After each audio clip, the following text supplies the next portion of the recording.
To jama'a an yayi sojojin Najeriya ina ga shekaran jiya sama da 3,000 da wani abu a lokaci daya. Kuma majauratin sojojin nan gabaki ɗayan su wallahi matasa ne zarata yan arewacin Najeriya. Idan akwai kabilu kaɗan ne zaka samu a ciki.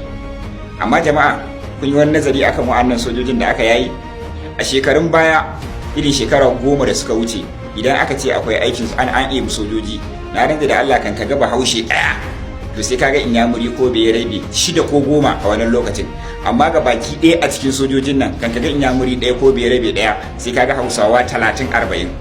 ana ta murna kuma ana jin daɗi.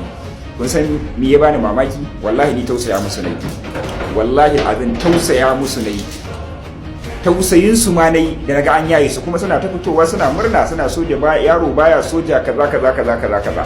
An share sama da wajen wata 3 ne ko wata 6 ne ana yin training din su sun fito, babu wani dama wani horo da ba a yi musu ba. Kai kana ganin wa'annan ƙananan sojojin ka san an hore su kuma an ba su training fiye da kake tunani. Wallahi wa'annan sojojin a yanzu wallahi sun isa shiga wata ƙasa su kwace wata ƙasa. Wa'annan iya sabon a tinkaru wata ƙasar da su, wallahi a cikin ƙasashen da muke makota da su, wallahi akwai ƙasashen da wa'annan sojojin kaɗai za su iya zuwa su kwaci wannan ƙasar. Amma cikin ikon Allah, cikin takaici, abin takaici da bakin ciki, na rantsa da girman Allah waɗanda za su ga bayan sojojin nan ba fata nake muku ba, abu ne a rubuce a jere. Waɗanda za su ga bayan sojojin nan wallahi waɗanda training din ma ba a basu ba, bindigar kawai aka ɗauka aka basu, training din ma ba a basu ba. Suna nan a cikin jeji, wallahi haka za a dinga zakulan wannan sojojin, a dinga hada setup a kashe 20 nan 30 nan 40 nan, kullum mu fito mi ta ihu an kashe kaza an kai kaza kuma abin ya riga ya wuce kenan. Wallahi ni da naga wannan sojojin wallahi ni ba murna ne musu ba, kawai tausayin iyayensu da kuma ƴan uwansu da kuma matansu kawai nake, saboda dai na tabbatar yanda Najeriya nan take, yanda aka riga aka saida mu, yanda ake wasa da rayuwar mu, ake wasa da hankalin mu. Wallahi shiga soja a yanzu ba shine kare ƙasa ba. Kar kai tunanin cewa zan shiga soja ne don in kare ƙasata, don in kawo ƙarshen wannan ta'addancin da yake damun mu. Ayya, wallahi ka kashe kanka, ka shiga inda za a je a halakar da kai ne a banza.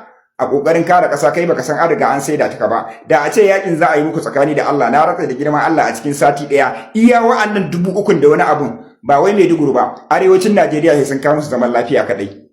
Ba wai Maiduguri da aka sare shi sama da shekara 10 akwai yan Boko Haram ba, iya yankin Zamfara arewacin Najeriya gabaki daya wallahi a cikin sati wata daya sai wa'annan sojojin sun ka karshen su. Amma da yake abin satom ne, haka kana ji kana gani ba yanda ka iya, ka shiga da niyyar ƙasa ka je kuma a dinga kashe ka, kuma sannan yan ƙasa ma suna ganin cewa kai ba komai kai ba, saboda ba ai abin da ya dace ba. Kuma gabaki daya abin arewacin Najeriya yake.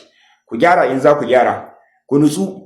Idan kun shiga aikin sojan nan ne, ku san yanda za ku yi, ku ceto arewanku. Kar ku ce za ku yi amfani, saboda mutane da yawa suna cewa doka da oda aikin soja, soja go soja kom. Kar ku yi wannan lissafin. Da soja go soja kom ne, da Burkina Faso bata kai matsayin da take da ciki a yanzu ba. Da soja ko soja gom ne, da yanzu Mali bata kai matsayin da take ciki a yanzu ba. Da Niger bata kai matsayin da take ciki a yanzu ba. Da sauran kasashe da yawa ba su kai matsayin da suke ciki a yanzu ba. Idan ka san da cewa soja go soja kom ne, to ka tabbatar da cewa wajen kare ƙasa ne, ba wajen da kai kanka ka san idan an ce ma go an ce maka je ka mutu bane. Ku tsaya ku nutsu, ku nema kanku mafita, ku ceto arewanku. Ko a sirrance ne, ko aya ne, domin ku killace, ku fito ku yi. Amma idan kuka ce za ku bi wannan tsarin shugabannin naku ne, wallahi yanda na baya suka tafi haka kuma za ku tafi. Sai dai mu zo mu ta ihu an kai sojojinmu, mu ga mata suna kuka, an hana shi fansu, an yi komai, ko kuma kuna ganin kaman wani burgewa ne da dagewa. Allah ya sa